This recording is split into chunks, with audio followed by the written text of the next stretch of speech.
Hey, what's up? It's Comic95 the Savior, and for this video I wanted to talk about finding a non-English teaching job. So I've actually recorded some other videos on this topic, but I'm not sure if they'll be posted before or after this, more than likely after this video. But I wanted to quickly give some advice because I was inspired by a comment that someone else had left. So, of course I understand that teaching is not for everyone. Not everybody wants to be a teacher, and a lot of people have other dreams of things they want to do here in Japan. I've talked about this a lot on my channel, but I want to kind of talk about things a little bit differently and just keep the advice short, sweet, simple, and not make a super long video. As I've said in my channel before, anything that you're trying to do outside of teaching, IT related work, or customer service, basically things that are people-based jobs, anything outside of people-based jobs where you're really, hospitable, it's, working with people, taking care of customers, taking care of, students' needs, etc., it's going to be very difficult to find employment in these fields. And even if you do land a job, it's going to be very unlikely that you're going to be able to, one, keep a stable job that's going to pay you enough money to live off of, and two, kind of going back into what I just said, you're going to be limited with where you can live, where you can work, what your salary is going to be, and should anything happen to that company, you're going to be screwed because you have nowhere else to work, no one else that will hire you. And that's not a position that you want to be in. Of course, nobody comes to Japan saying to themselves, oh, I'm going to quit my job. But the reality is that it is going to happen. It does happen. And I don't know a single person that came to Japan, worked the exact same job until the day that they died. It just doesn't happen. People stay at the same company for anywhere between 1 to 2 years normally, and then they leave. People don't normally last more than 2 years because there's other job options. They know that their pay is just going to stay the same. You have more opportunities for advancement by switching to another company. So this isn't so much to talk about that in this video, but rather to say, when you're looking for a job, this is what I want to get at to you. You really want to look in reverse. A lot of people go to school, and let me rephrase that. When you're going to school, you really want to look at things in reverse. Look at the job that you want to have. What career do you want to have? What is the job that you're searching for? Act as though you're applying for a job right now. Look at the field that you're looking at. And then on top of that, don't just look for what field you want to work in. Look at the job description. Look at what the requirements are to, apply for the job. Do you need a certain level of Japanese, a certain amount of experience? Where do you need experience? What type of skills you need to have? After you have that information, also look at how many positions are available for that specific line of work. A lot of people have these ideas of, careers they want to have, but then they don't think about not only what jobs are available, but how many of those jobs and what skills are required. Because sure, you might be able to find a job here for being a foreign doctor, but how many positions are open for foreign doctors? Because even if you do have that degree and have that experience, why would they choose you over the other applicant? You're not going to be the only doctor here. I'm sorry to break it to you. So while you might have those skills and that talent, and that might be what you want to do, they're probably going to hire somebody else over yourself. I hate to be, a pessimist, but I have to be real with you. And with that said, you don't want to have all your eggs in one basket and be expecting that job, that career. You're more than likely going to end up being a teacher, end up doing some sort of IT related work, customer service, etc. And you're probably going to be getting paid crap in comparison to what you should based off of your skills, your experience, and what, you actually went to school for, your profession. So, while you might be able to find a job, you need to think of how many positions are available. If you could only find 1 to 3 open positions, maybe that's not a good idea for a career. This is the same mistake that people make all the time with jobs and things like graphic design, jobs and, things that are dance related, fashion related, etc. These are all fun sounding jobs. But how many companies are hiring somebody to do that line of work? What are the requirements for the job? Do you match that criteria? Do you meet it?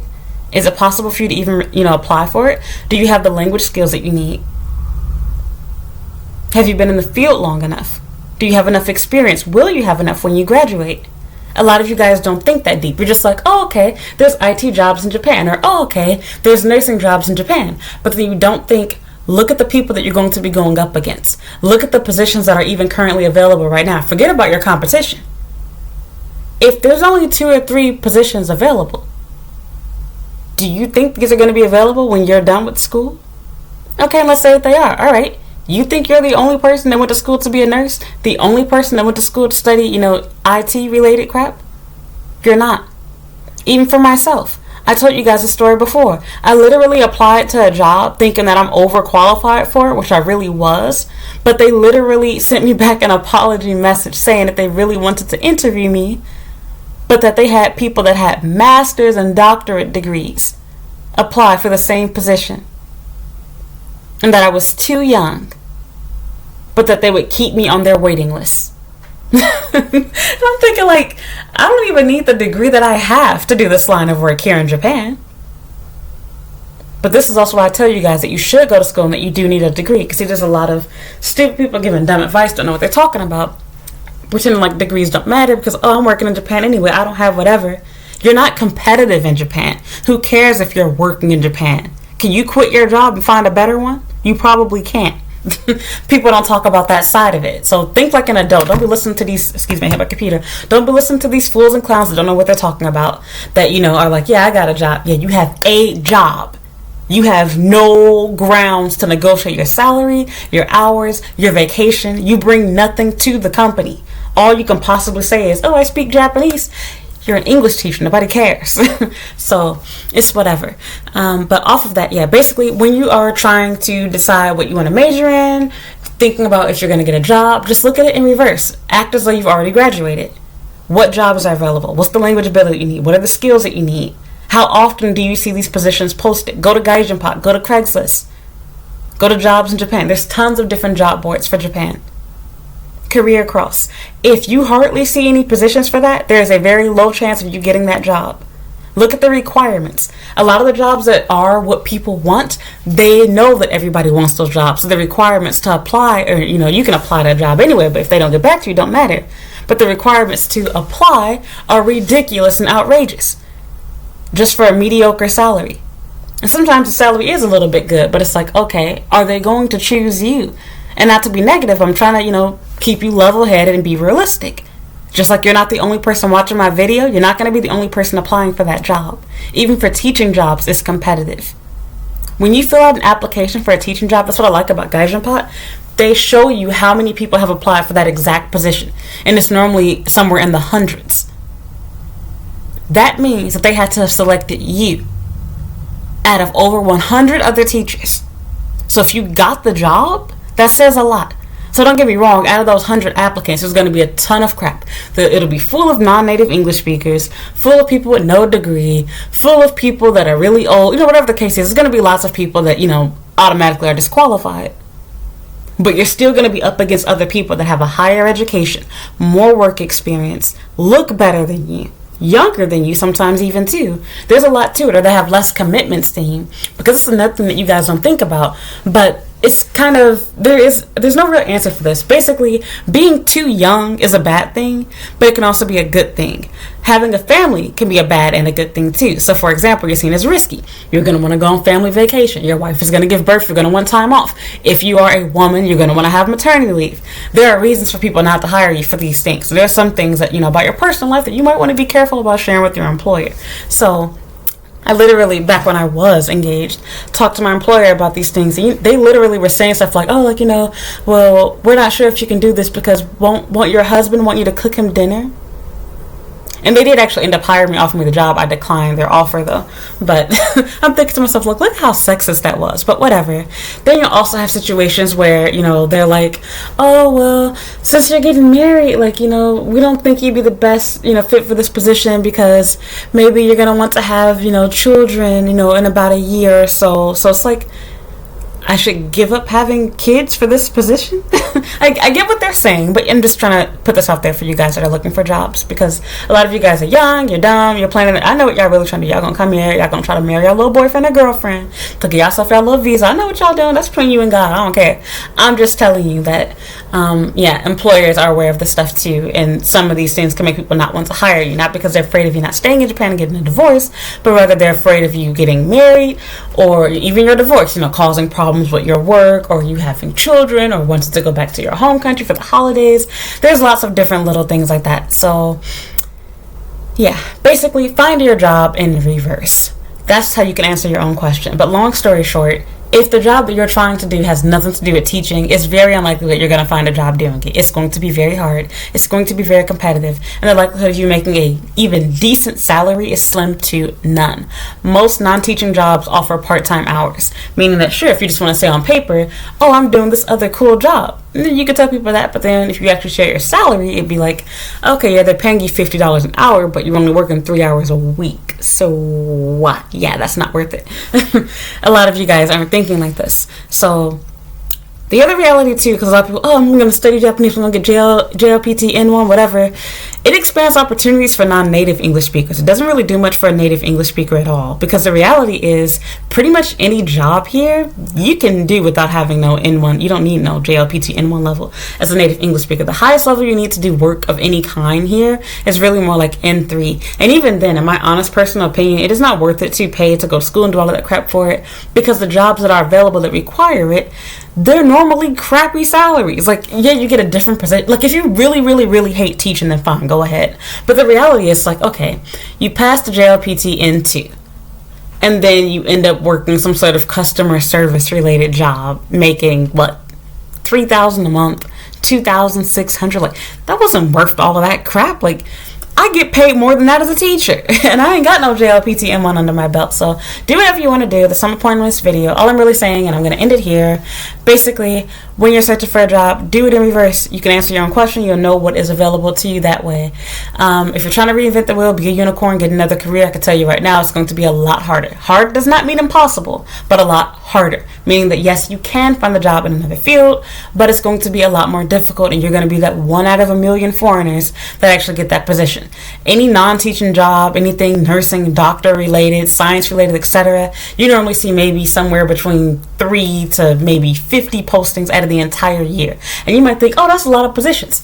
Let me rephrase that. 50 jobs available for the career that you're talking about. There are over 1,000,000 foreigners living here. A lot of them have degrees. You're not going to be the only one with the degree that you have. Also, keep in mind that for a lot of you all's fields, let me add this to this video too, they only hire Japanese people. I said this before on my channel, but when people want somebody bilingual, they normally want a Japanese person that can speak English as well, not a foreigner that's fluent in Japanese. That's what you need to understand. So it doesn't matter how smart you are, what your degree is in, how well you speak Japanese, if the company doesn't want you anyway. Most companies do not hire foreigners, just like most apartments don't rent to them. That just kind of goes hand in hand. People don't think that far. People keep saying, oh, learn Japanese, learn Japanese. If you do this, you can get whatever. It doesn't work that way. It's like saying, oh, get a high credit score as a black person, and then you can move into a white neighborhood. Well, if they don't want to rent to niggas, then you ain't finna live there. No matter how high your credit score is, no matter how much money you're making, it don't make a difference. So it's the same thing with this. So let me rephrase it. Black people. So just look at it that way. That's the best analogy I can give you. So that's it. I hope that if you're trying to get a job in something different, I totally understand you. I feel you, teaching isn't for everyone, but you have to ask yourself, do you really want to come to Japan or not? Because a lot of you guys are like, you're doing everything but what you need to get here. I'm just giving you advice on my channel to make you a competitive employee, to help you be competitive in this game. If you don't care about your salary, you don't care about your hours, you don't care about whatever, then by all means, study whatever you want to. Don't go to school for education, etc. Because you really can't find that here in Japan anywhere. You're going to be going to school online and doing some school in your home country, like how I did before I came here and after I came here. But if you are determined to get a degree in whatever you want to, then go ahead. Just be aware, you're more than likely not going to be working in the field that you studied in. You're going to have loans or whatever else you have to pay back for most people, so make sure that your career can cover that stuff. And yeah, I guess that's pretty much it as far as that goes. So just be aware that you're probably not going to be doing the line of work that you went to school for. But at the end of the day, I wouldn't recommend getting a degree in something that you don't absolutely love, because should you choose to leave Japan, like most of you guys are going to, because I know everybody watching this video is going to go, oh, Japan is my dream, I want to stay there, I want to live there, I want to die there. Everybody says that, and more than half of you are going to leave within the first 1 year, before your visa is even up. So with that said, I personally would try to go for what I want. But if you know in your heart you plan to live, stay here, and you're going to die here, make yourself competitive. Get a degree in education. Because now, even if you don't start your business, you don't get that other job, you are competitive as a teacher. If you choose not to go to college, or you go to college and your degree is not not relative, your degree is not relevant, you're not competitive. It's making it easy for me. Somebody was saying I was gatekeep. I was like, how is that gatekeep? It's making it easier for me because the less of you that have relevant degrees, the easier it is for me to negotiate my salary, my hours, my position. And be like, well, everybody else working here has a degree in science. Like, I'm the only person here with a degree in education. Or everybody else here has, a degree in computer technology. I'm the only one with a degree in elementary education. Like, that type of thing. So do what you want to do. As I said, I ain't your mama. I'm just telling you what I would want, someone else to tell me, giving you real one-on-one advice. As a friend, as a family member, go for something that you can actually find jobs in. The people that constantly tell you, I'm going to make another video about this, to tell you about, degree is a waste, it's whatever. Yeah, you're listening to people that got degrees in crap that nobody hires in, like how I said earlier. You can't go to school to be an artist, to be a graphic designer, to be a fashion designer, and then be like, yeah, college is a waste of money. I couldn't find a job. You don't go to college. Don't be like me and my friends. What did you and your friends go to school for? Exactly. And then a lot of you guys, especially like the younger millennials and the older Gen Z people, you all think that jobs are supposed to fall into your lap after graduating. No, y'all. You have to do internships. There's catch-22s, there's loopholes, there's jumps to get through. But when you do land that job and you do get that salary, it will be worth it. You do not go to college for fun crap. It's no different than how you went to high school, and if you were smart or if your parents were smart, they didn't just let you sign up for electives that were stupid. They wanted you to take AP classes. They wanted you to take classes that were relevant to the degree that you wanted to make your resume look good for entering college, going to university. Some of y'all did sign up for whatever classes you might have taken, art and all type of crap that had nothing to do with what you want your career to be. And that's fine. But, when you're wondering why your resume application doesn't look as good as somebody else that got accepted into Harvard, well, now you know why. So that's pretty much it. I'm done talking. If you have any more questions, leave a comment down below. Send me an email. I'll make another video talking about that because I saw an interesting post on Facebook the other day from a friend of mine, or an associate of mine, talking about college being a waste of money. I wanted to comment on that more. So yeah, thank you for watching this video. If you enjoyed it, please give me a like. Leave a comment down below if you have any questions. You can also send me an email as well, and I'll try to answer your question in another video. You can always follow me on Instagram and Twitter at Comic95. You can add me on Snapchat at Comic the Savior. Follow me on TikTok at Comic the Savior. You can read my blog at comic95.com. You can also check out my YouTube channel's homepage. I have several different playlists on various topics, from working, living, studying in Japan, dating in Japan as well. You can search there, and I have a video on just about anything that you can think of. I've probably already answered your question. So thank you so much for watching, and I hope you watch another video. Bye.